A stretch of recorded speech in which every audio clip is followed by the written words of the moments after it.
Hello and welcome to the Rabblecast. My name is Eric Hernandez here along with... Doug. Punching that in as quick as I can. Okay, just making sure. Making sure you're still with me. And on this episode, we talk about the recent trip you had to the gun range. Yes. And what happens when you fire a shotgun and it gives you a love tap back. Yeah. It lets you know it's there. But you'll enjoy that story as we get to that one as well. And we talk about... really we get into the idea of Netflix being allowed to be considered for the Oscar Awards or Academy Awards. And then from there we talk about different studios looking for the next franchise hit or the next big thing that's going to be either a big TV series or a big movie franchise. And what it takes sometimes to adapt something from one medium to another. And then from there we get into runtimes because the upcoming Avengers, by the time this comes out, will probably be released already. Avengers Endgame is at 3 hours and 2 minutes. So we talked about Titanic being at 3 hours and 15 minutes. And then we talked about some ridiculous art films. Documentaries and art films that run 9 days sometimes, depending on what list 35 days for that one. Oh, Jesus. So if you think Endgame is going to be a tough one, watch one of these or not. It's up to you. Yeah, just don't. So, with all in mind, we are brought to you by InsidePulse.com. You can find us under the podcast section. You can also find the show over at our YouTube channel, youtube.com/Rabblecast. Check out Rabblecast.libsyn.com. That's where the show is uploaded normally. And let's see what else. The Rabblecast Facebook fan page for different news and links. We'll be putting up different things. And... wow, blanking on all the different plugs. Send us a tweet at Rabblecast and email us, rabblecast@gmail.com. It's been 10 o'clock a week. No, we don't have an Instagram. Fuck that shit. Kick. What the fuck is Kick? I don't know. Bumble. Snapchat. Are you going through like all the dating apps you're trying out now? What the fuck? Okay, Cupid. Plenty of fish. We're on JDate. Look us up on JDate. Christian Date. Farmersonly.com. That one blows my fucking mind. Let's be honest here. How about next time we'll do one just dating apps and services? Yeah, why not? What's the worst that could happen? We'll chronicle certain journeys and see what happens. You're married and I'm an emotional cripple. Yeah, we're fucking destined for the dating pool. Yes! Enjoy the show.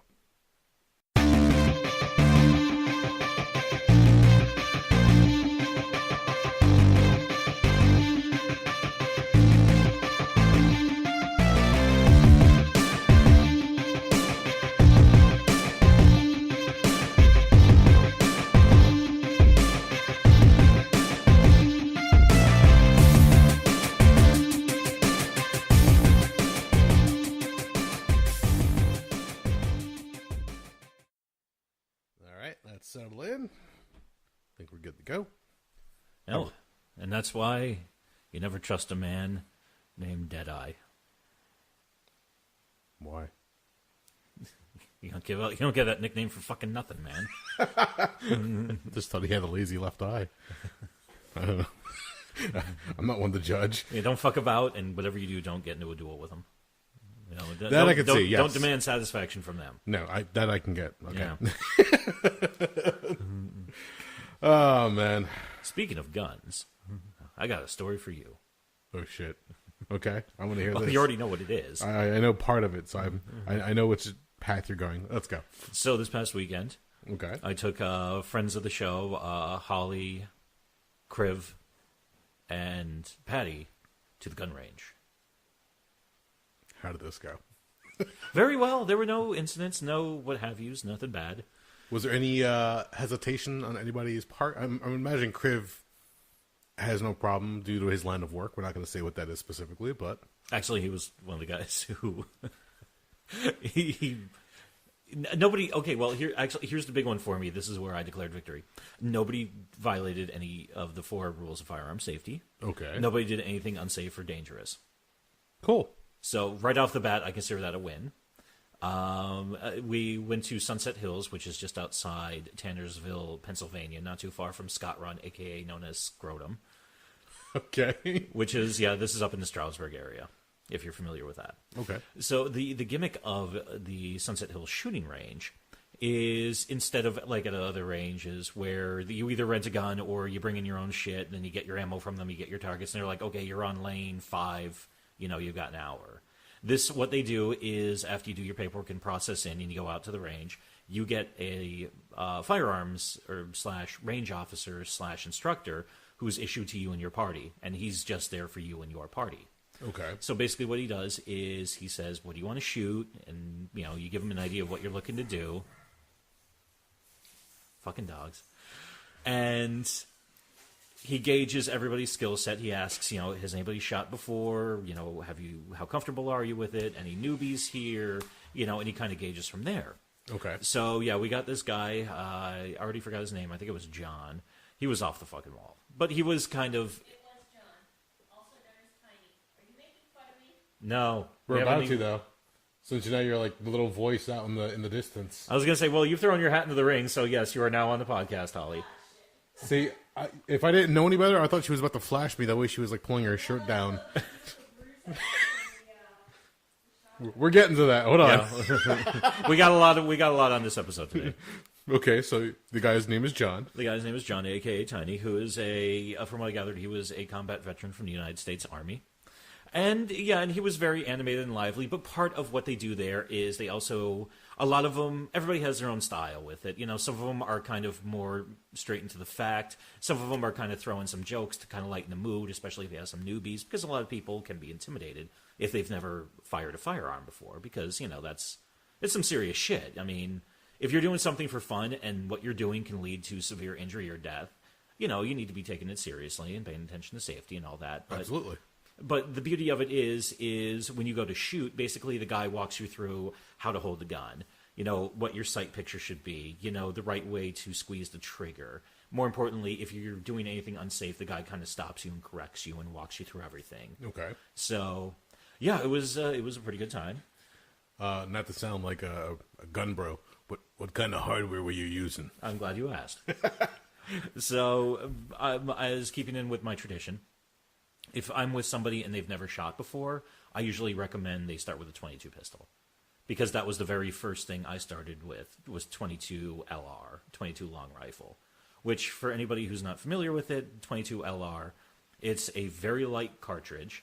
It's generally considered to be around for varmint. So, squirrel, raccoon... Yosemite Sam. Yeah. Any type of really small thing you want to shoot at, that's a good way to go. You wouldn't shoot at a person or a buck with it. Let's put it that way.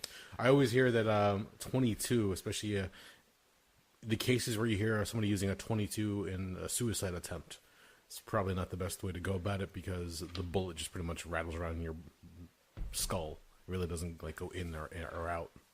There's not that much force to push it through all the way. No, it deteriorates pretty quickly. Yeah. There's not a ton of punch behind it, not unless you want to get into like 22 mag or any of the crazy shit, but I'm far from a ballistics expert. Well, it's just hearing the attempts of somebody using a 22 caliber round to try to end their life. And like I said, it penetrates the skull and goes in, but then because of it, it loses its momentum, and then it just like bounces around, and the people still live after the fact. They just now have a lot of fucking damage because it's...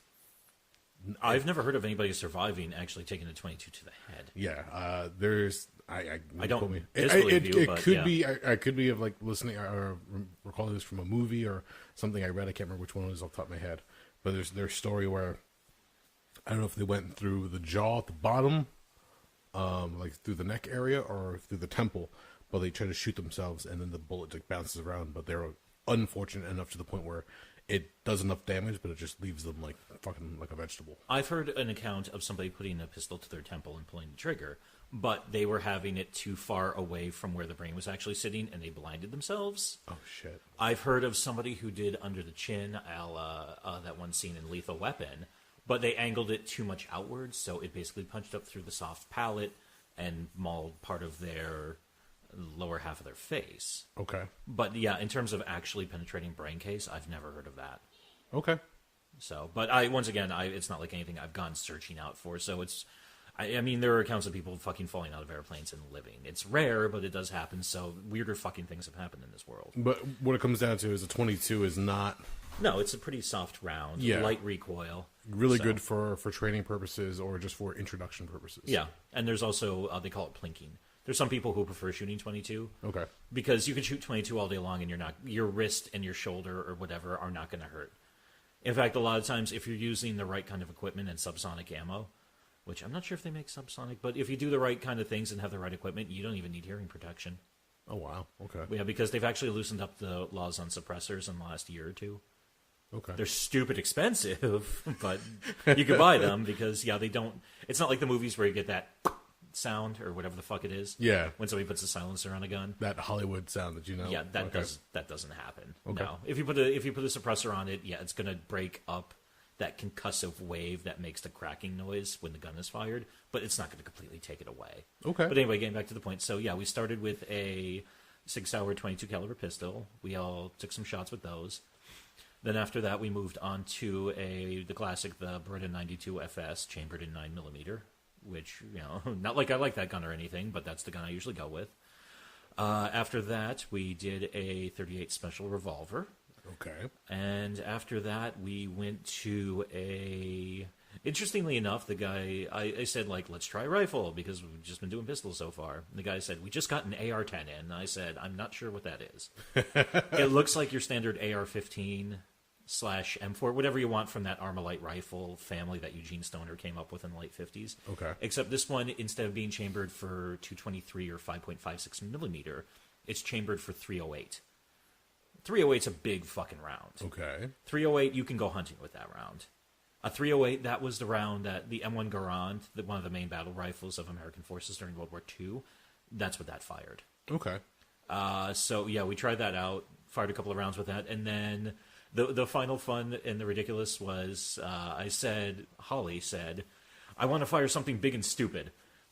And I looked at the guy and I was like, well, do you have any recommendations? He's like, we have the go-home gun, as I call it. And I said, The go-home gun. what's the go-home gun there, fella? Work with me here. It's a bazooka. It was a fucking pump-action shotgun that fired, oh, God, I think it was a Mossberg 500. And we were firing 2-inch slugs out of it. Okay. Fucking thing kicked like a goddamn mule. Out of the four of you, how many of you fired this go-home gun? I'm pretty sure I fired that before. I don't know if it was 2-inch slugs, but I remember a big, nasty shotgun that fired like that before. Patty actually stepped out because her shoulder was bothering her. Okay. And this was supposed to be fun and introductory, so at a certain point I even said, it's like, if you're not feeling it, don't do it. I mean, she did everything up to the revolver, and after that she was like, I'm cool. Okay. And, that was because, it was rainy and damp, and she said her fucking left shoulder was starting to hurt her bad, so. Okay. So I was like, yeah, you're going to need that for front-end support, so don't even chill out, hang out. So, yeah, we went to that one. Yeah, the guy has practice fire, and I do have video of Holly shooting, so I will show that to you later. And yeah, with explicit permission, maybe we can put this on the Facebook and the fucking Twitter and whatever the fuck. I approve. Why not? Let's find out if she goes with it. And it was funny because this is where the guy got really animated and started yelling and just being really ridiculous.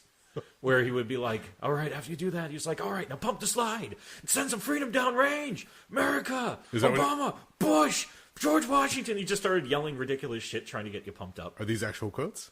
Yeah. Oh.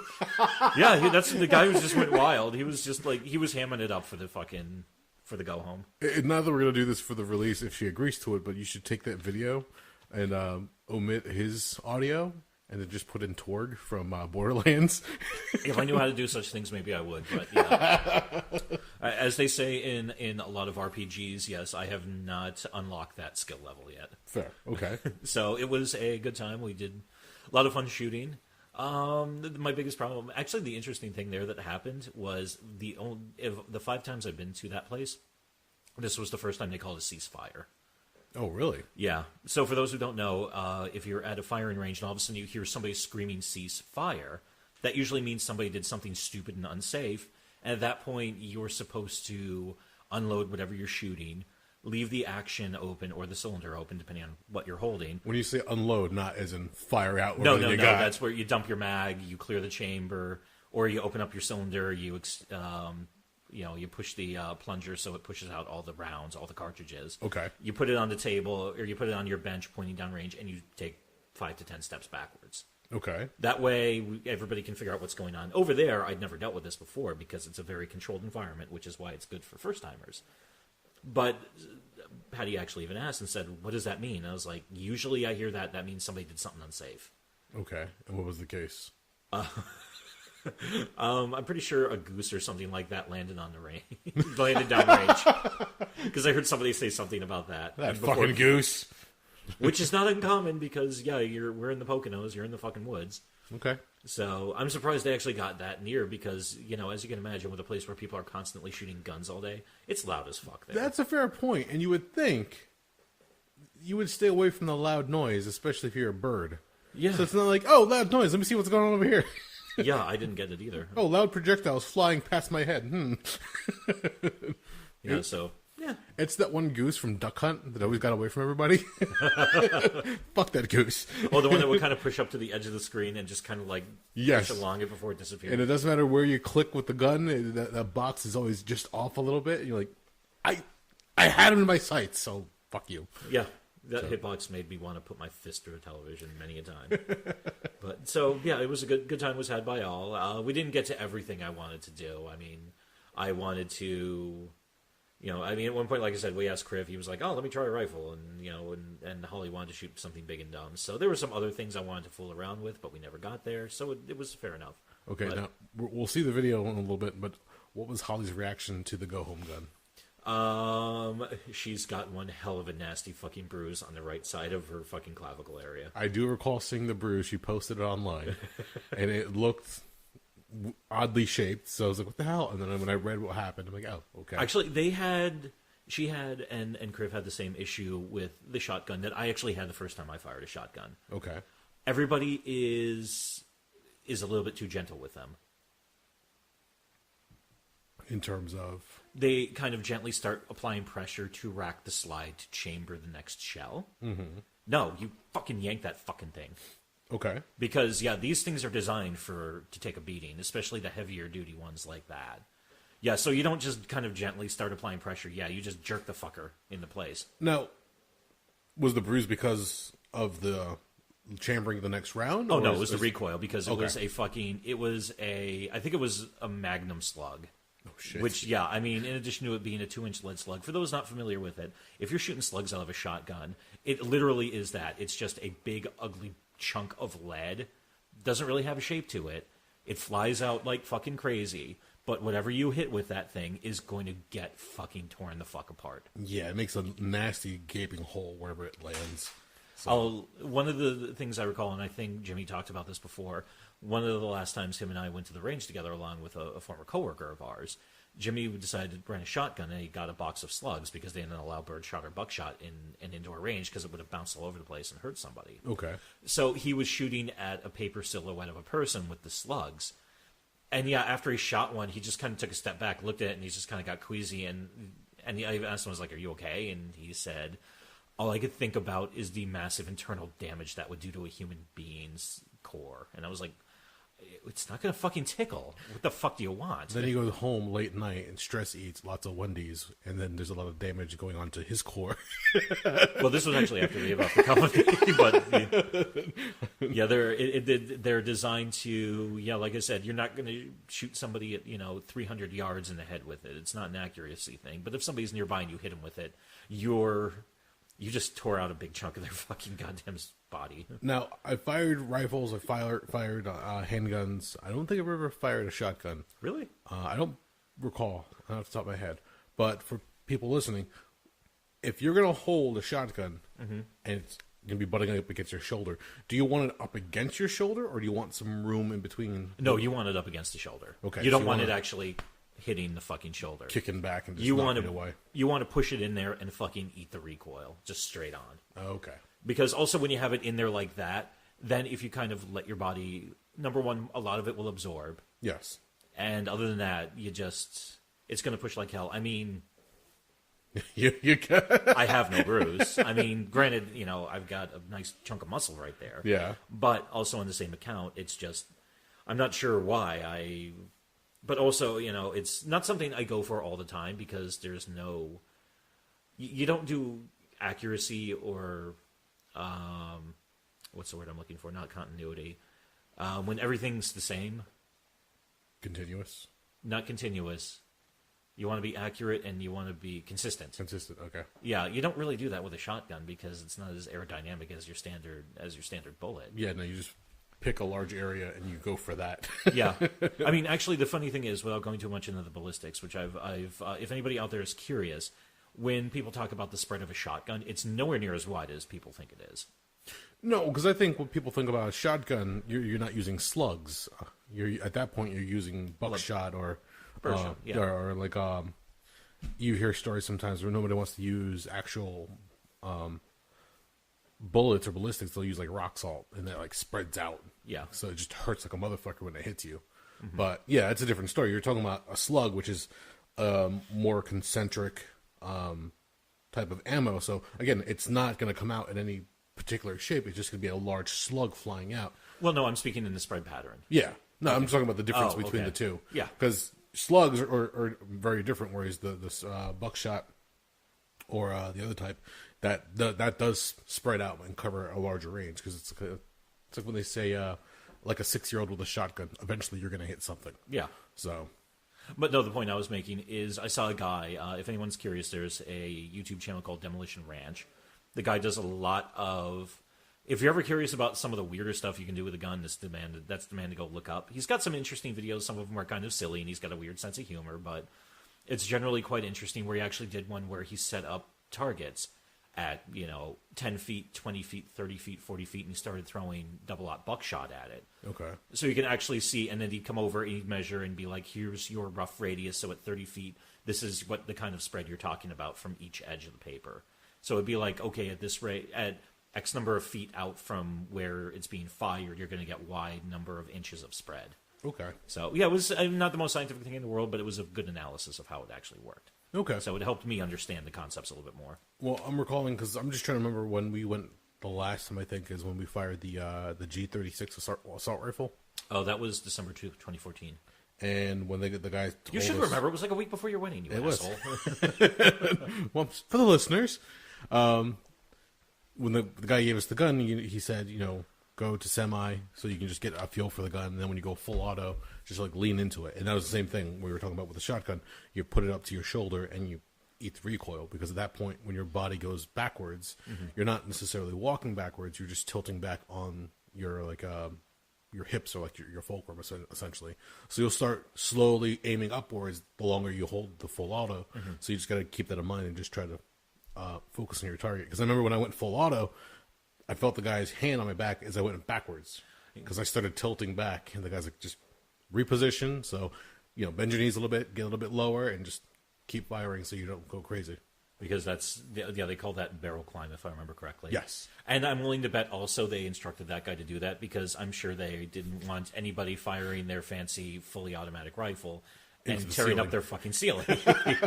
It's very, very possible. But yeah, that's an assault rifle as opposed to a shotgun, which I'm sure the shotgun packs a much larger kick than the assault rifle. You definitely know it's there. So did she stumble backwards? Did she like almost fall down? What happened? No, it wasn't. I mean, she did fine with it. I mean, it just clocked her. It just pushes hard. Oh, Jesus. Yeah, I don't know why she bruised up so easily for it. I mean, you can even see in the video that our instructor, John/Tiny, he even kind of puts an arm, like, right, not quite touching her back, but right there, where if she starts going backwards, he's going to be able to stop her. Okay. And he did that. I didn't see him do it with me, obviously, because I was looking down range, but I saw him do it with Kriv as well. So, but yeah, he was there basically he's like, okay, I've seen people make mistakes with it before. I know what mistakes are most likely to be made. Okay. So I'm going to kind of put this safety measure in hand. But, I mean, like, the big thing I was worried about is I didn't want anybody getting excited, being like, holy shit, I shot that, and then turn around crazily and sweep, 20 to 30 people oh, shit. with that. Because I had a pistol pointed at me once, and it wasn't out of maliciousness, it was an accident. Because somebody said, oh, I think this is jammed. Ah, no. And I was just like, whoa. And they're like, oh, fuck, downrange, fuck. How's your dad doing? No, he just put a loaded cocked revolver on the bench and started fiddling around with his goddamn fucking ear protectors. So it's just like, it's not the worst safety violation, but you're making me cringe right now, Pop. I love you, but what the fuck is the matter with you? You weren't even listening when you watched the safety video, were you? But, like I said, overall, like I said, most importantly, everybody was safe and everybody had a good time. and then we went to Red Lobster. Nice. Yeah. Okay. It was a fine day. So you just like rubbed like some cheddar biscuit on it. Oh god, I ate so many of those fucking cocksuckers. God, I felt like such a piece of shit, but I was like, they're delicious and I can't stop, even though I hate myself. Yeah, no, it's been a while since we've been to the gun range. It's been coming up in conversation more and more because you just want to get out and just let off some steam, and that's a great way to go about it. Especially since sometimes, depending on where you go, some of the targets they actually have them set up like where like battleship, but you're playing by targets, so you have to try to take other people's stuff down. Obviously, the zombie targets have been really popular, and now they've been putting out targets of like Osama bin Laden, or I'm sure they've put ones of political figures nowadays. So well, it's dicey, but yeah, I definitely saw one where I was like, that kind of looks like Obama. Yeah. So that's a little, I don't know about that, guys. Actually, have you ever? There's an interesting new thing I've seen at some ranges. Everybody's got a different name for it, but it's basically an interactive projection that you use on the range. okay, So I tried one out at the Heritage Guild in Easton, Pennsylvania. okay, So what happened was I went in, they gave me the pistol, they gave me a 9mm pistol, they gave me a bunch of cartridges for it. And what they did is on the range a little bit forward, there was just a white piece of paper on that metal hanger that you can use the switch to move it backwards and forward. Mm-hmm. But what happened is there was an overhead projector that actually displayed video onto it, and you interacted with that. So oh shit. Yeah, so it was interesting. In fact, I was watching another guy there do it, and he had there would be the things where the little targets will pop up, and you see how quick you could shoot them, so you get judged on speed and accuracy. Nice. Okay. I of course went for the zombie option, which the system is still a little bit buggy because the hit detection was definitely questionable on a couple of them. Okay. I'm not exactly sure how the system reads what you're shooting at the paper, or how it's reading the gun going off, or how exactly the entire thing works. But it was interesting because, yeah, and you'd be waiting for the zombie to get close, and then you'd be, popping a round off at it. Okay. So, but yeah, there were a couple where, yeah, and it was interesting too because there were a couple of times I shot at the zombie and I missed the head and I got it in the upper torso or the shoulder or something like that. And you would see it stagger a little bit, but it would still keep coming because it's oh, that's not a shot that would put down a zombie. That's so weird. It was kind of cool. It definitely needed some work. Yeah, it wasn't bad. It was something that I'd fool around with this in the future, but it needs more bugs taken out of it. Did they recommend any particular type of ammo for that kind of shooting? For that kind of thing, you just use standard. They were just giving me standard federal 9mm, which I think it's 155 grain bullet or something like that. Okay, no, I'm just wondering if the ammo type would have a difference on how it would react. Maybe I don't think so. I think they gave me just regular old federal ammunition, which that's kind of one of the go-tos because that's one of the more widely produced ones. That when you go to the range, you just want your most basic ammunition. You don't want anything fancy or crazy. You don't want Hydra Shock rounds or hollow point rounds or I can't remember. There's a ton of really weird self-defense rounds out there. A lot of them basically took the hollow point model of basically, yeah, when you want something, whenever you hit whatever you're hitting, you want all that kinetic energy to shoot its load, so to speak. Okay. So not only are you doing as much damage to the target you're shooting, if you miss, you don't want that bullet to go past a wall in your bedroom. Ah, okay. Because depending on what state you're in, and this is a weird thing about the law, in some states, I believe the theory is you are responsible for every round you fire, no matter what. Yeah. So if you go out and you get fucking steel ammunition, and you fire it out of a fucking AK, and you miss somebody breaking in your house, and it punches out of your house and goes across the way and punches through your neighbor's house and hits somebody in their house, at the very least, you're probably going to be liable on some civil level, if not facing potential manslaughter charges. Yeah, that's a different story entirely. I can see what you mean with that. Okay. Yeah. So it's a tricky thing with that, with the ammunition like that, but there's a lot of really weird ammunition out there. And some of it's nasty. I mean, it's designed once that kinetic energy does its thing, yeah, you get that round, it disintegrates, it tumbles, it just makes a big crazy mess. That's why a lot of times they'll say, the entrance wound was the size of, a nickel or a dime, and the exit wound is the size of a human fist. Jesus. Because, yeah, once that bullet starts to collapse in on itself and tumble, yeah, it's just ripping a lot of meat apart. Oh, God. But that's what you wanted to do. You want to damage the thing that is the threat to you, but you don't want to damage anything else. Correct. So, yeah, if somebody was breaking in, if somebody was coming up your stairs with malicious intent, when, when Jen and Kiddo are asleep, and you got a pistol on your side. Yeah, you want to fucking neutralize that threat as quickly and intensely as possible. It's very true. So, it's not pretty, and I hope the fuck I'm never in a situation like that. But that's kind of the essence of it, as best I've been able to figure out. Always knock and announce who you are before you enter the abode. Well, I'd also be remiss to say that once you actually purchase a firearm, the odds of you being injured by a firearm increase by a decent percentage, I believe. Yes. I can attest to that, not for being injured by one, but I remember in my younger years, I was hanging out my uncle's at the time, and my cousin and I were playing, and we're in my uncle's room, and I found his handgun. I don't remember if it was loaded or not. I'm like, holy shit, he wasn't kidding. He had a gun. And I made sure to put it back, didn't tell anybody about it.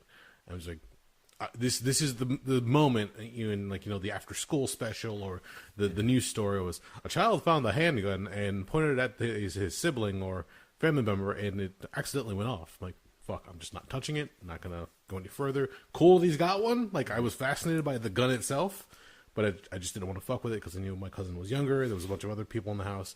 Who knows what would have happened at that point? So I was just like, put it away, keep playing, no worries. I remember when I was about 11 or 12, I was playing at a friend's house and we found his dad's gun.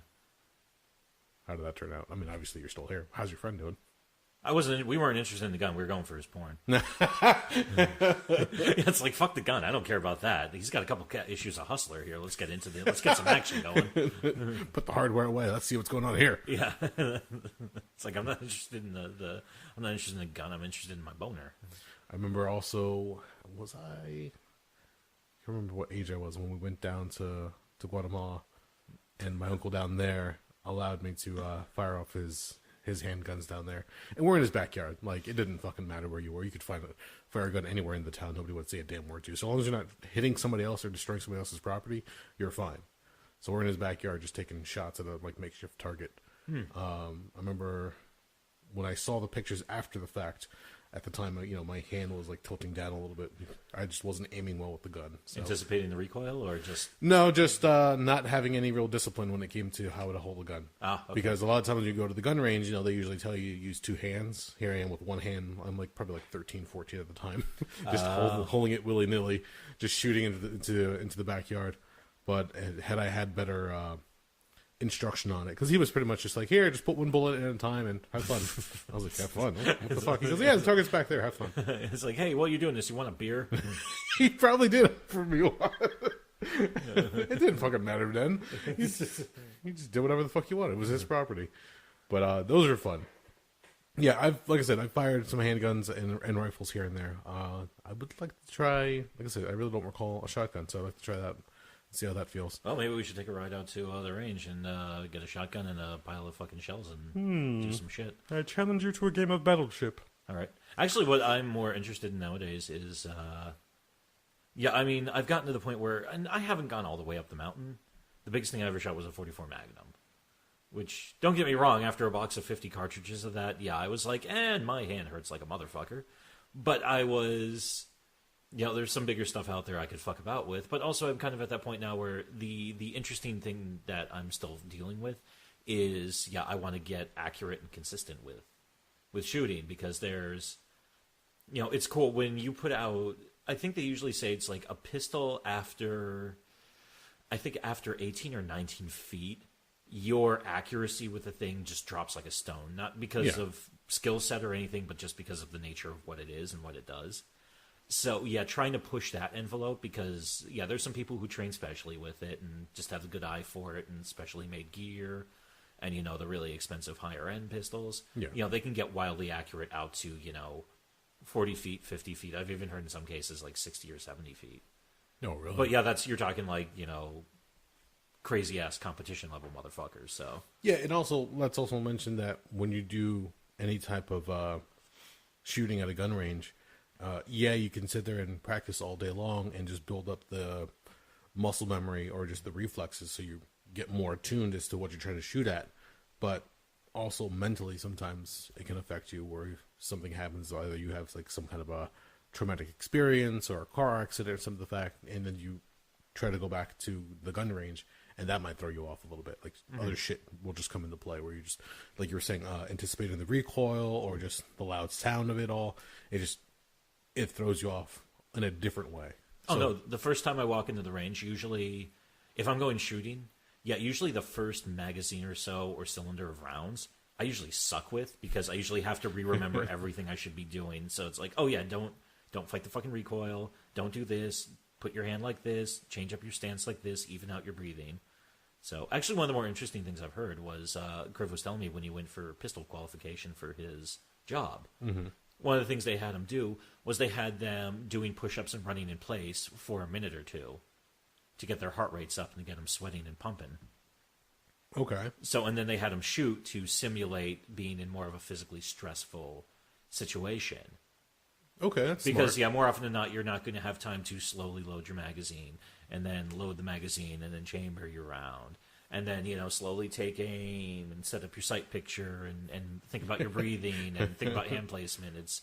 They'll leave the stove on. Yeah. What am I going to have for dinner tonight? All that kind of shit. So, yeah, that was basically, it's like, okay, get yourself sweaty and pumped up and, like, shit's crazy. And, yeah, this is kind of like trying to echo it more to a real-life situation. Okay. So. I like that. That's actually smart. Yeah. I know a couple times where Jimmy would have us come spar with him. Same thing. He'd work you out a little bit and then get you to the point where your blood's pumping. So when you're throwing punches and kicks, you're more attuned into doing it in a situation that would be conducive to fighting, not just throwing a punch or a kick during regular training or a sparring session. Mm-hmm. So that way you know what it feels like in the moment, in that stressor environment. So your body gets a little bit more used to it. It's a different type of move or reaction than when you're just sitting, what's the word, I guess not warmed up is the best way to put it. Yeah. But, yeah, okay. Cool. So that was that adventure.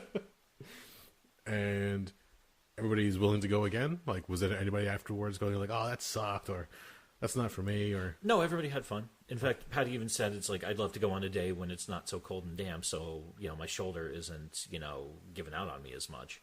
Okay. So, yeah, everybody's game for doing it again, I think, down the road. Good shit. So, yeah, more fun.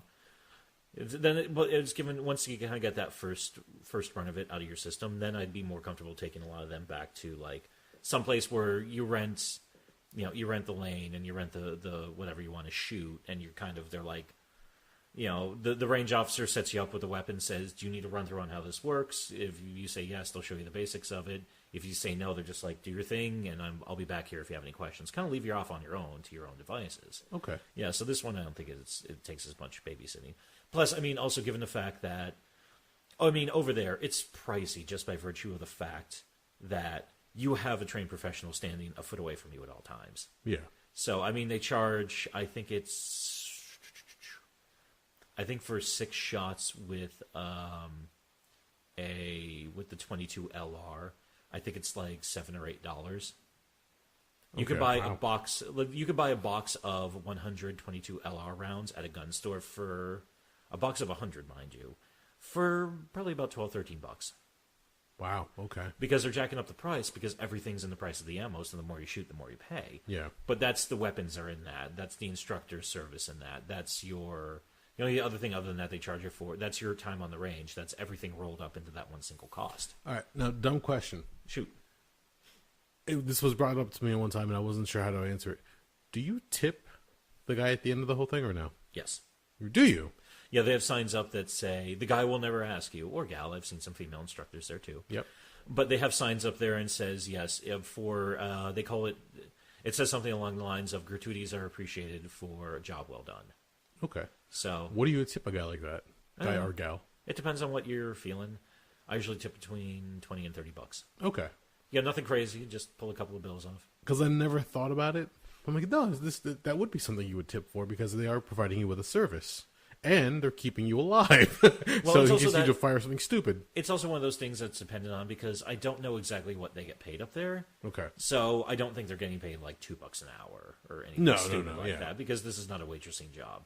So the only time I went there and I didn't tip or we tipped on the low side was we got this older fella. This was 3 years ago. Some friends of mine and I went. We got this older gentleman and he did the job reasonably well. But he was a bit of an old fucking blowhard. And after we got done shooting, he then gave us, he then told us how we should all join the NRA. And I'm thinking, I'm standing there looking at him right now, and I was like, fuck you. Go fuck yourself. Did he show you his card? No, he just said, he's like, if you all believe in, he just, I don't remember exactly what he said. It was something along the lines of, it's like, if you all believe in freedom, the NRA's out there fighting for your Second Amendment rights every day. Them fucking liberals trying to take away your guns. I was like, this is not my hill to die on. I really wanted to interject that, yeah, since the early 1980s, they've been paid a lot of fucking money by firearms manufacturers to help fucking push their fucking agenda, and they're not as interested in fair and reasonable positions anymore because the NRA actually had some beliefs in actual gun control back before that, but that was before the fucking takeover by the radical Second Amendment fucking loonies. Gotcha. So yeah, I've got very conflicted feelings about the NRA, but that's another 3-hour podcast waiting to happen. Okay. All right. So ultimately, the four of you went out, had some fun, fired the go home gun. Yeah. And the big stupid shotgun. Aside from some slight bruising, everybody had a good time, and we had some cheddar biscuits afterwards. Yeah, and then after that, we enjoyed. I enjoyed my chicken tacos from Red Lobster because I'm not a fish guy or lobster. That's not a bad night out. No, it was a good time. Good shit. Okay. Actually, it was a very long day because we went early, and then after that, I ran home, got cleaned up, took a shower, then I jumped in my car and went to Philadelphia until about 2 in the morning. Oh, Jesus. Yeah, my ass was hurting on Sunday. Oh, man. Okay. Anyway. There's no specific follow-up to that I have. I just have another story that I was reading while I was at work today. And this involves the entertainment news, at least. Recently, there was a story where the Academy Awards were trying to decide whether Netflix should be allowed to be in the running for awards like Oscars for Best Picture. Uh-huh. And people, especially like Steven Spielberg, came out and said, no, I don't think Netflix should be allowed. This is a different type of... I don't remember the wording. Essentially, the industry is changing to the point where now they have to reconsider how they would give out the awards and how they would go about voting. Netflix is not something they really saw a few years back coming out, especially making their own content. Well, who could? For the longest time, Netflix was nothing more of the new version of a video store. Yeah. Netflix was the mail order version of Blockbuster, essentially, at the time. You put the whatever membership or subscription that you want, go online, pick the movie you want, they send it to you, you watch it, you send it back, then they send you the next, whatever the case is that you had listed in your queue. Nice and clean. Eventually, they started doing the whole streaming thing, and everybody like, well, nobody's going to want to just stream videos or movies or TV shows. Nope, they were wrong. Everybody does it now. It's just become a regular thing. But now, when it comes to awards, when they put movies out, they're saying that they should not have the same consideration as movies that are put out in the theaters per usual studios or directors, whatever the case is, because they're saying that it's a different animal altogether. Spielberg was one of the ones who was speaking out against it, and now apparently the news just broke earlier today that the Academy Awards will be upholding the rule that allows them to go, and it says here, the Academy Board of Governors voted to maintain Rule 2, eligibility for the 92nd Oscars. The rule states that to be eligible for award consideration, a film must have a minimum 7-day theatrical run in the Los Angeles County Commercial Theater with at least 3 screenings per day for paid admission. Motion pictures released in non-theatrical media on or after the first day of the Los Angeles County theatrical qualifying run remain eligible. So, essentially, so long as you have a movie that goes out and actually is in a theater so people can go to watch it and it's there for at least a week, 3 screenings a day, those are your guidelines for what will qualify for consideration for an award after that. People are wondering if that's okay, if that's what they want to be doing. It comes down to when you talk any about of the awards or the Academy, whatever the case is, it comes down to a lot of popularity contests. People say that the best picture or the best whatever really isn't the best of that year or of that crop. It's just Spielberg's the one who did this, so obviously he should get it. Not necessarily. Or I don't even know what last year's best picture was. I couldn't tell you off the top of my head. Green Book. Was that the one that won? Yeah, because everybody raised a stink about it. Oh, that's right. Well, Spike Lee's saying whenever somebody's driving, he loses or he's runner-up. So, okay, there you go. There's a good example. Spike Lee thinking that he had a really good shot, but now so this type of movie comes out and people are like, no, maybe maybe it is a popularity contest to see what happens. But if you throw in Netflix, who has been toying with the idea of releasing movies theatrically a little bit, at the very least, you'll see ads for some of the movies in theaters. What was that one Will Smith movie? I think it was like Bright or whatever it was. It was Will Smith as a cop in the West Coast, and he had like an orc for a partner. Oh, yeah, I never watched it. Yeah, I think it was called Bright. So a movie like that, I remember seeing ads for it in the theater. Like you saw the standee and everything else and the posters. I don't know if it actually had a theatrical run around our area. Maybe they did release it on the West Coast. But if they do that with other projects or movies moving forward, those would be deemed under consideration for an award. Well, now this actually begs the question.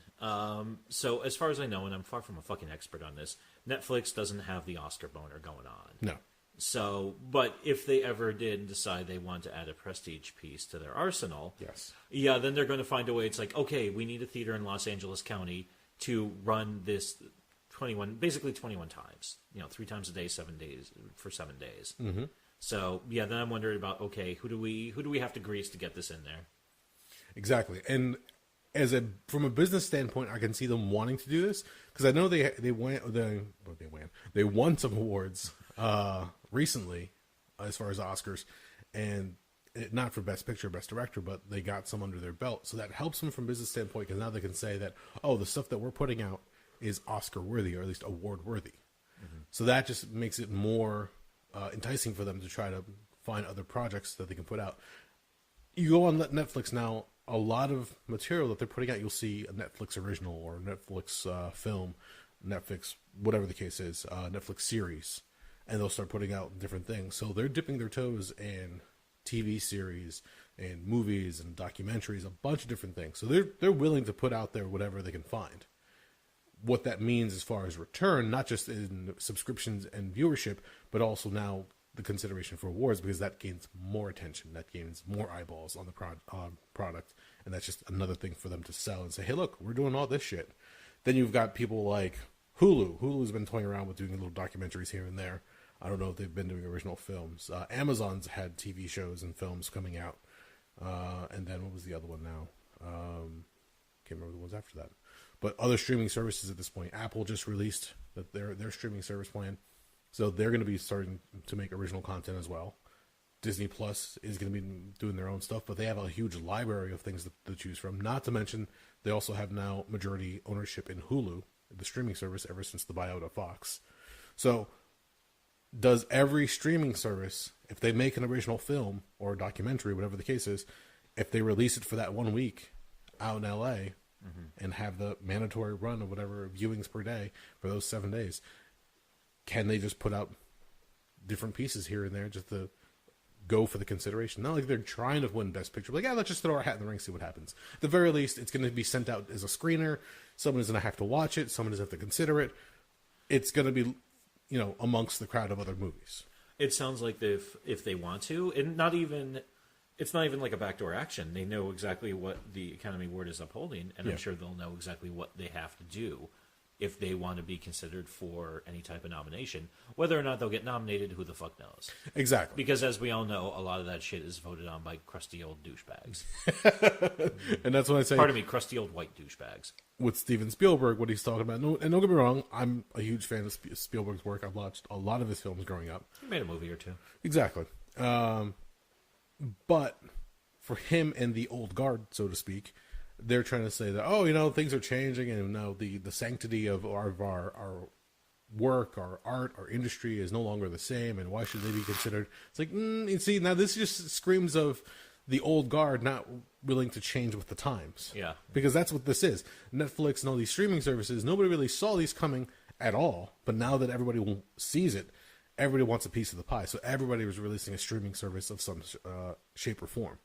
So everybody's trying to get in, everybody's trying to vie for some kind of foothold, but let's face it, right now the biggest one is Netflix. Mm-hmm. And that's probably not going to go away anytime soon.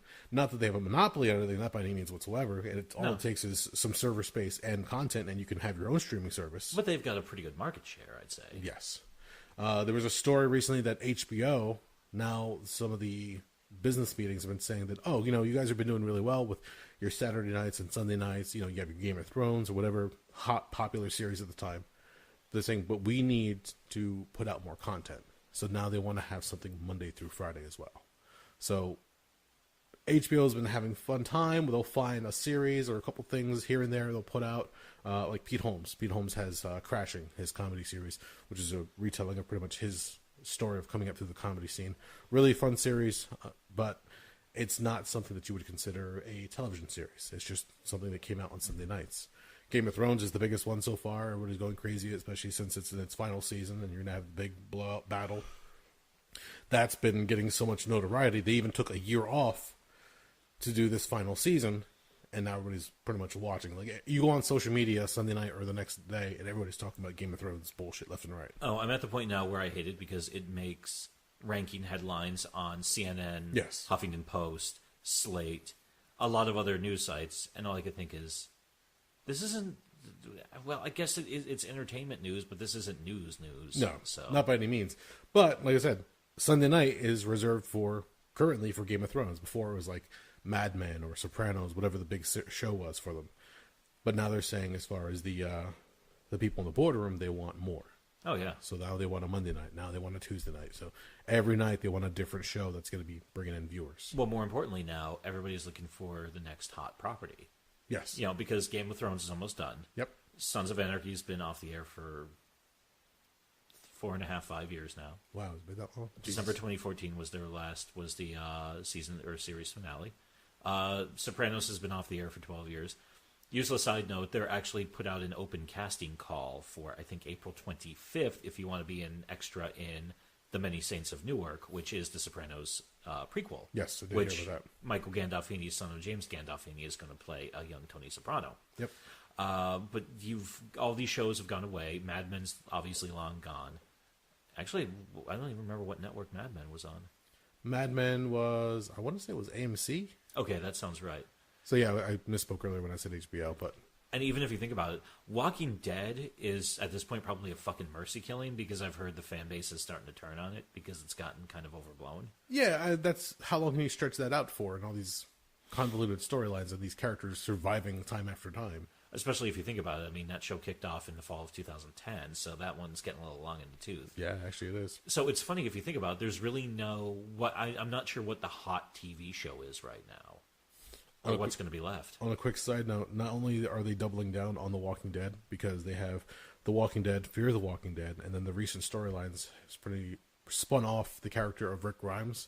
So he'll be appearing in 2 movie projects, which continues his story on the side. Mm-hmm. But supposedly they're looking at maybe possibly 1 or 2 more shows spun off from The Walking Dead. Mm-hmm. So they're just trying to keep it going as much as they can. Just different perspectives. We're going to milk every dollar we can out of this motherfucker. There was a story recently. It hasn't been canceled, but I don't know if you're familiar with the graphic novel Why the Last Man. I've heard of it, but I don't know anything about it. Okay, Why the Last Man is a story of Yorick and his capuchin monkey. I can't remember the name of the monkey itself. There is some kind of phenomenon that happens where all men on Earth die. And somehow Yorick and his monkey are the last male beings on the planet Earth. So now he's got to navigate what's going on. Supposedly there might be a cure for what's going on so they can repopulate the Earth and keep things going. And then like weird groups start popping up. There's a group of Amazonians that pop up, actual Amazonians, because they lop off one of their boobs as part of the entrance into the group.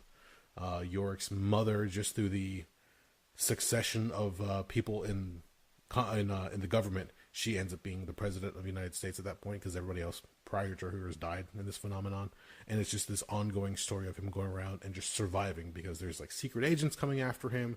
There's militias that pop up and just crazy shit. It's a great graphic novel. It's a lot of fun. I can't remember who wrote it off the top of my head. But there was a company, and I can probably just look it up. It's not like you have the internet sitting there, 2 feet away from you. I'm trying to pull everything from memory. It's not working all the time. But whoever had picked it up as an option to make it into a TV series, they were running production and actually filming the pilot when apparently the showrunners just up and left. Really? And people are like, well, that sucks because that means the show's not going to be made. Not so.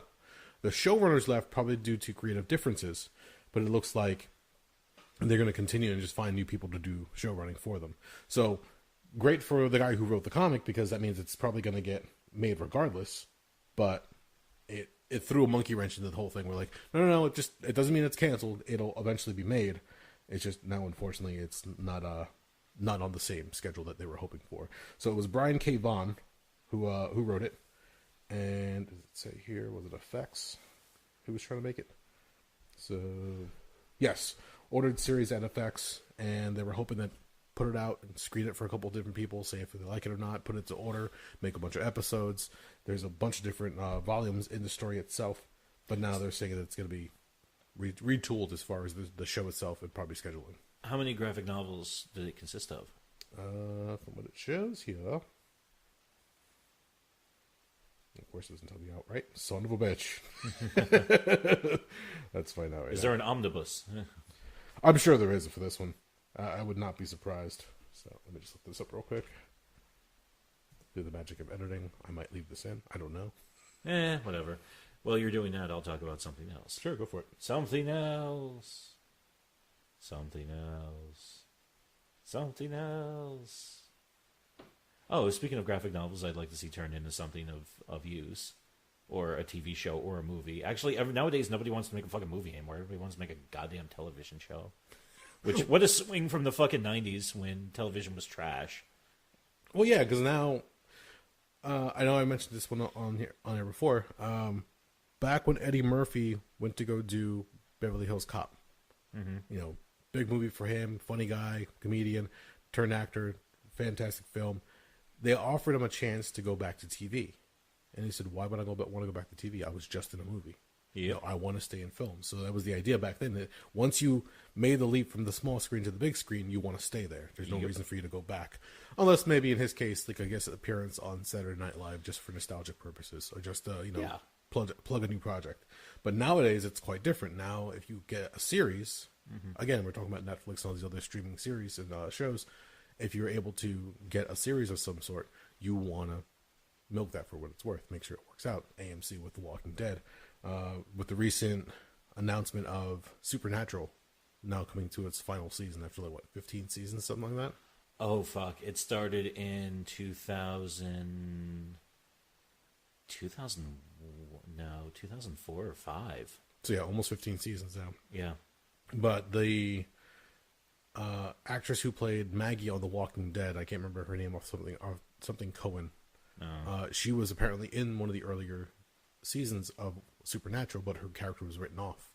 Now that it's been announced that that's going to be ending, she wants to be involved in the final season. She wants to come back in, and now she has more star power after being on The Walking Dead and other projects that she could probably make that happen for herself. Yup. So let's see what happens. Come back, give it a little bit of a rub. Now with Why the Last Man, it looks like there's 9 collected volumes. Too many. Not going to read it. 1 through 60 issues altogether. But all right, if you want to look out there, I'll just give you the quick rundown. Why the Last Man is a post-apocalyptic, can't even say that word now, post-apocalyptic science fiction comic book series by Brian K. Vaughan and Pia Guerrera, published by Vertigo from 2002 to 2008. The series centers on Yorick Brown and his pet capuchin monkey, Ampersand. That's what the monkey's name was. The only males who survived the apparent global androcide. The series was published in 60 issues by Vertigo and collected in a series of 10 paperback volumes. Series covers were primarily J.G. Jones and Massimo Carnival. The series received 3 Eisner Awards. And now it's been optioned into a series. And hopefully, once they get things going, I don't know who the new showrunners are going to be, but finally we're going to have some Why the Last Man on the small screen, which would be a lot of fun. You want to know what actually, and this is why I never got into comics. When you said that, here's how my mind went. You said 10 graphic novels. Yes. If you find them online on sale, the best you're going to do is $15 each. Around that, yeah. Yeah, so if you want to read the whole story, that's $150. And if you do a tablet and you do like the downloads, you'll probably be able to knock that in half. But you're still basically talking about, it's like this entire piece of media is $75 to $80. Essentially, yeah. That always irked me about the medium. That's why, as much as I love a lot of that stuff, and there's some great stories out there, I would love to own the entire run of the Sandman graphic novels, but there's like 9,000 of them or so. Yeah, there's quite a bit for that one. I'd love to reread them, but I'm not going to go out there and buy the fucking things. Okay. I own one series, and that's Lock and Key. Actually, I still don't know where volume 4 of my graphic novels are. But actually, the one I'd really like to see them turn into a movie or a TV is Torso, which, call back to one of my previous horrible events in history, was the story of the Butcher of Kingsbury Run, a.k.a. the Torso Killer from 1930s Cleveland, Ohio. Yes. So I've always wanted to see that worked on. I mean, especially because it was such a weird fucking case, and it had such a bizarre story. I mean, there's no happy ending to it. But I would have loved to see that turn into something, especially if you can convince Kevin Costner to come back as Elliot Ness. That'd be kind of cool, actually. I'd fucking be, if I was fucking Kevin Costner, I'd be like, fuck yeah, I'm doing this. Fuck you, motherfucker. Just a weird tie-in to all that. Yeah, that'll work out nicely. Especially because it'll be even funnier because he finished up in Chicago in, I think, late 20s, early 30s. And that entire thing happened in... He almost immediately went to Cleveland, Ohio, and ended up working on this, and that went over the course of a couple of years. But yeah, if you look at him from The Untouchables, the Brian De Palma film from, I think it was 87. Okay. Yeah, that's now 32 years ago. Wow. Yeah, so it would be funny to see a guy being like, oh, yeah, here he is, my God, Elliot Ness, things have been tough on you. It looks like in 1 year you've aged 30. And he could be like, Prohibition was a motherfucker again. Give me a drink. Nowadays, somebody will just convince him to do some de-aging with CGI. And Yeah, normal. no, that's the hot new trick out there. No, nowadays especially, it's studios are looking for something that they can turn into a franchise. And what's better than a series that was released through the comic medium? Yeah, especially an ongoing one. And now with DC and especially Marvel having such success with their films and just turning out movies left and right, they want to try to find something else that they can sink their teeth in. So a lot of these studios, a lot of these development houses that say, okay, let's just find a popular comic from 10, 15 years ago. Look, Preacher was another one that was supposed to be made into a movie or a series a while back. It finally took Seth Rogen and his friends to finally put that out. I think it was also, again, AMC. And yeah, they tweaked a few things here and there so that it can be on TV, but they got away with a lot of things that not many people thought that they would be able to show on television. Especially since the medium itself has evolved a little bit and they've allowed certain types of violence. I mean, again, see The Walking Dead and some of the blood and gore with some of the zombie kills and whatnot. They get really creative with that. Sandman, you mentioned before, is another one that's been in development hell for quite some time. Well, once again, they're also getting into these stories where getting this onto the big screen format is not going to be fucking easy. No. Because they're dealing with such weird, esoteric concepts. That also comes down to when you talk about Sandman and the amount of comics or issues that were involved, and then you also have the collected volumes, as you were saying, if you buy them all in one clip, it's X amount of dollars. The same thing happened with George R.R. Martin and Game of Thrones. Before it was brought to HBO, many people came at him and said, we want to make this into a movie. He goes, yeah, sure. What do you want to do? Oh, we want to take the story of Jon Snow and tell it this way. I'm like, no, that's not going to happen. Well, why not? It's either all or nothing. Mm-hmm. We can't do that. It was actually deemed unfilmable, the story itself, because there were so many characters and so many subplots. You couldn't do that in your typical movie setting. Like your 2.5 hours, let's say, even 3 hours that Endgame is going to be. They couldn't fit that all in unless they made multiple movies. And that's good because it's a franchise, but then again, how do you handle that? That's just unwieldy as far as storytelling. No, you'd have a fucking 15-hour-long movie. Exactly. Which I might like, but, I know a lot of people are fucking, pussies when it comes to that. Well, I don't remember off the top of my head, this is just going from what I saw recently. Game of Thrones, I think it was like 10 episodes per season. Yeah. We're now in the 8th season. The 8th season is going to be truncated, so that means less episodes, but the episodes themselves are going to be longer. So instead of an hour, we're looking maybe like an hour 20, hour 30. Mm-hmm. So first 7 seasons, almost an hour per episode, let's say. So you're looking at a 70-hour movie right there alone. Yeah. That's the way you have to look at Game of Thrones. You can't look at it as an episodic show. It is essentially an ongoing movie from start to finish. No, because there's nothing that's really a throwaway in that. But if you think about it, you could basically cut that down to, if you take out all the gratuitous violence and titties, It's maybe 30 hours long. What the fuck, man? I'm not saying it's a bad thing, but I'm just saying it's like, it's like, oh, okay, we're just getting some random people fucking. That's cool, but this really isn't advancing any plot right now. But just to give you an idea, if you're talking about the types of medium, Sandman at one point was going to be made into a film. How do you do that with so many different characters and so many different things? Essentially, you're just picking and choosing of the parts that you want to use. There's so many different things, esoteric as you said, that to try to have the audience understand, you would need the time to develop it and explain it, not just throw it in your face and say, that's there, move on. This is there, move on. No, you need to be able to let that breathe in the medium that you're using, be it a movie or a series. No, and you get something that just utterly sucks. Yes. I hate to say it, but that's the kind of thing where the fan base would... You'd have like a small group of people within that fan base who are like, yeah, it's got some redeeming qualities, but for the most part, everyone would be like, this is a piece of shit. Exactly. It would be as galvanizing, or not galvan, as dividing as, like, the one example I always go to is the Watchmen movie. Because everybody who's actually a comic fan I've talked to about it, there's no middle ground. Everyone either liked it or hated it. Yeah. So, I mean, personally, I liked it. The version that was released in the theaters was lacking only because everybody says that it didn't have the pirate story, which is the side story that runs along with the main story itself. Oh, but God, at that point, you're just jacking in time for this extra fucking, and I can't even remember. There was like some weird tie-in to what was actually going on in the story with the Tales of the Black Freighter. Yes. But I can't even remember what it was, and after a while, I was like, I don't even give a shit. You've got the Tales from the Black Freighter, and then you also have the story of the other gentleman who was the previous incarnation of Night Owl and his memoirs. Oh, yeah. So you had these little things that were, yes, they were side bits, but they played really well into the story itself, so that you needed everything to, to gel together to get the full story.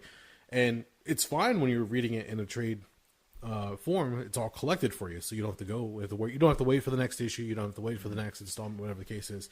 But when you're watching it in the theater or watching it at home, you got shit to do. Yeah. You can't just sit there for 2-3 hours and say, well, I'm just going to plant myself here for a while and fuck off. No. It's not that easy. In fact, again, I know we mentioned it before, and it's coming out soon. Avengers Endgame. That's already clocking in 3 hours and 2 minutes. And somebody had said, most movies, they try to shave things down. So even The Lord of the Rings, I don't think made it up to 3 hours all the way. They brought when they put out the DVDs, when they put out the complete cuts where they threw back in all the additional shit that they took out for the theatrical run. That was that. But I'm saying the theatrical run. The theatrical run, they were 3 hours for a theatrical run is usually considered because of death. Because not only do a lot of people have a hard time sitting still for that long, you're also then dramatically cutting down the number of showings you can have. Yes. Oh yeah, definitely. So. But I can imagine somebody saying, do you really need those extra 2 minutes? Can't we make it like 2:59, 2:58? No, fuck you. We need those last few minutes, all right? We're going to tell story, goddammit, and we need 3 hours and 2 minutes and 10 seconds. Fuck you. I think the last thing that was that long that was in theaters was... How long was Titanic? Oh, God. That's like, what, 25 years itself? No, that came out... It was December 97 that one came out. Okay. Because I remember being a senior in high school when that one popped.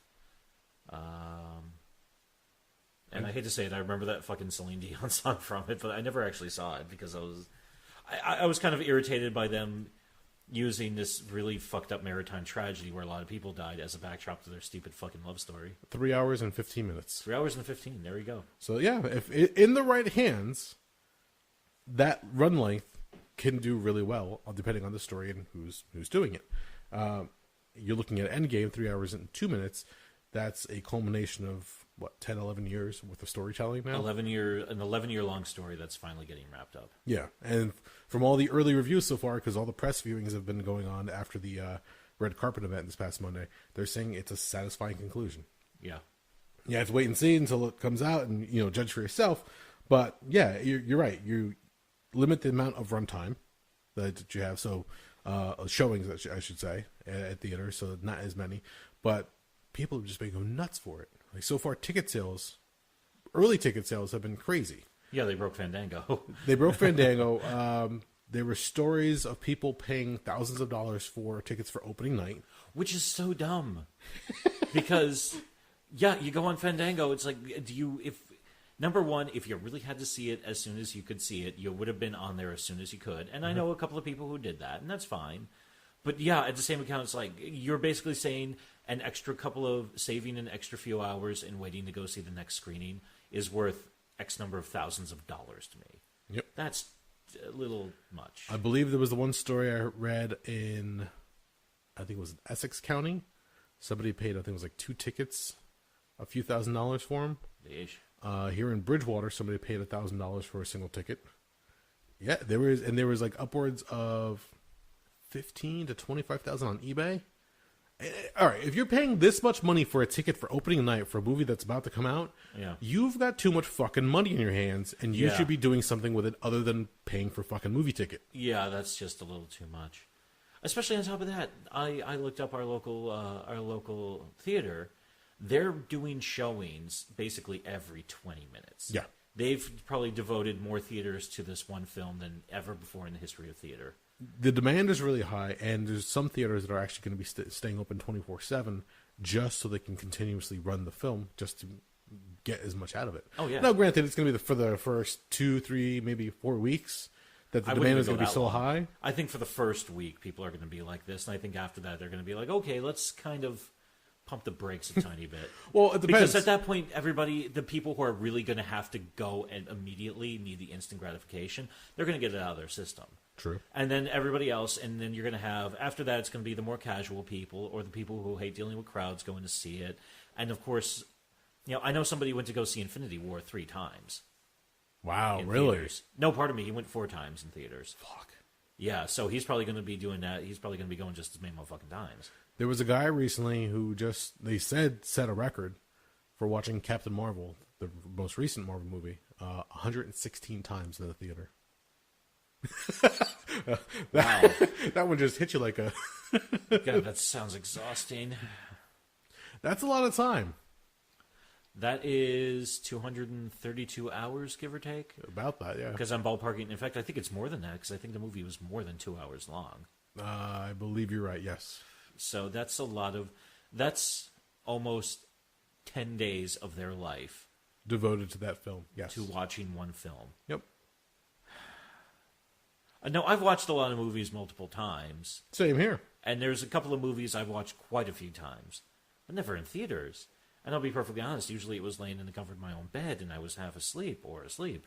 I'm trying to think if there was a particular movie that I watched. I've gone to a movie to watch, or to the theater to watch a movie probably 2 times before it was taken out. Yeah, I've never gone to the theater for the same thing more than twice. I don't think I've gone 3 or 4 times.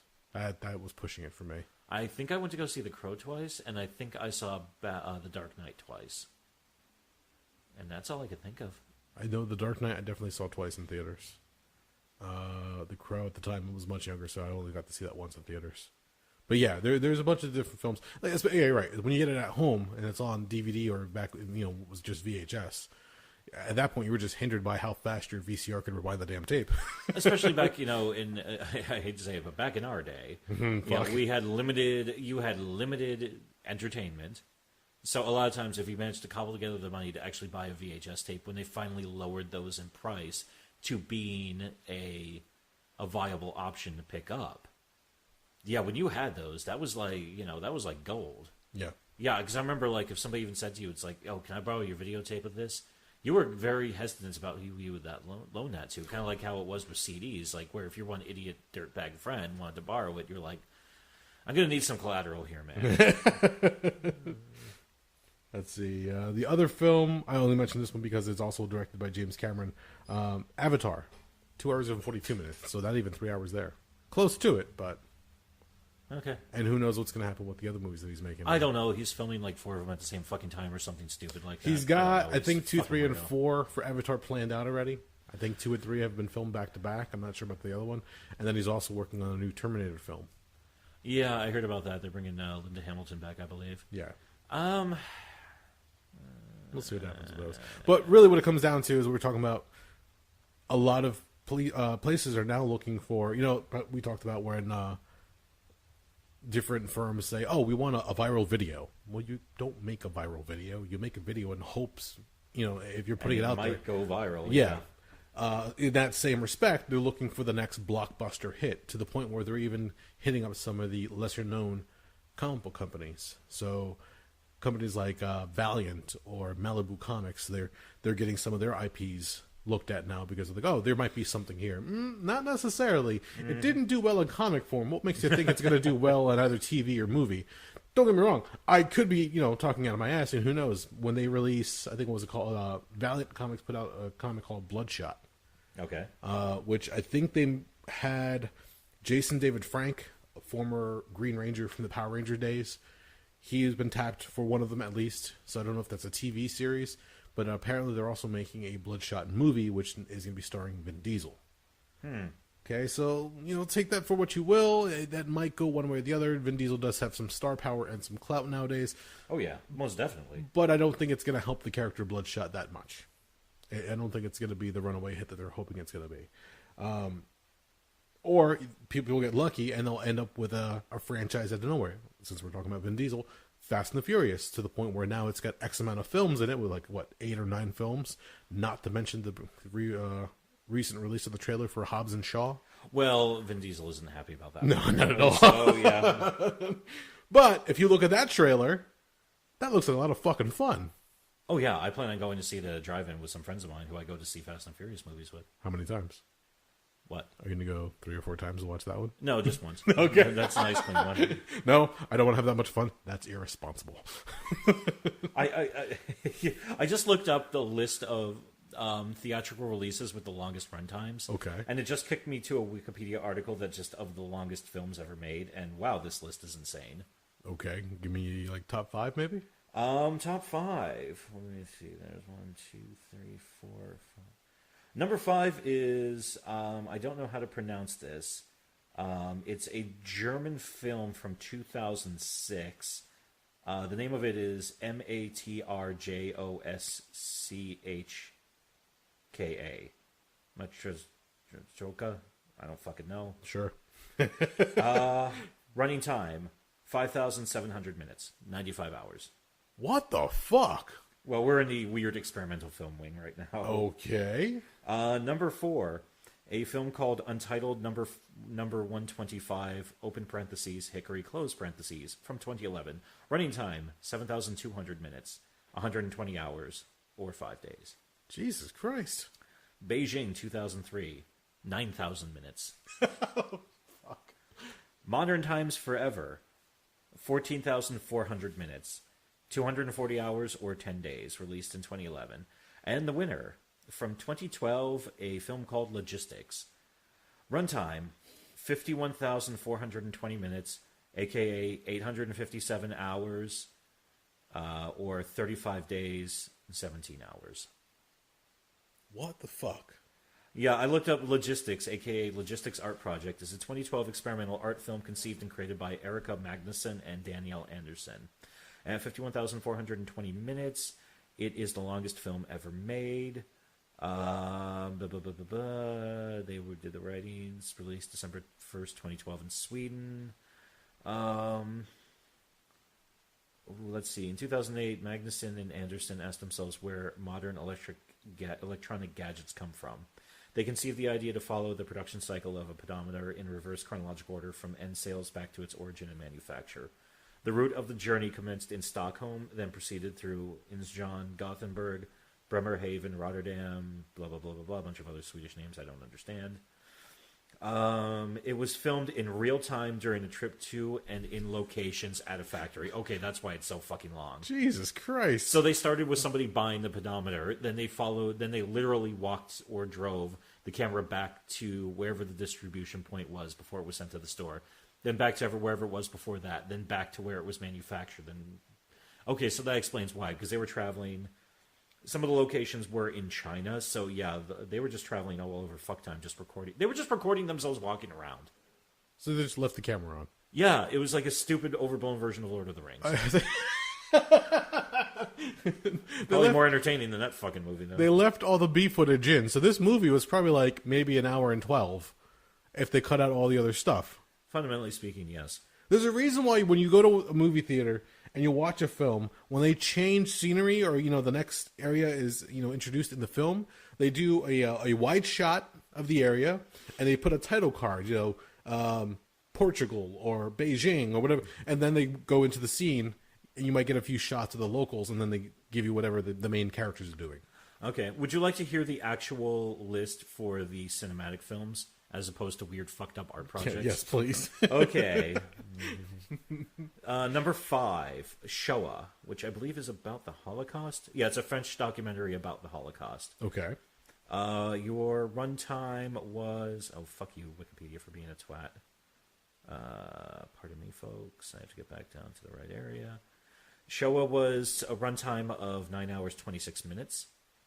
2004, Evolution of a Filipino Family, 593 minutes.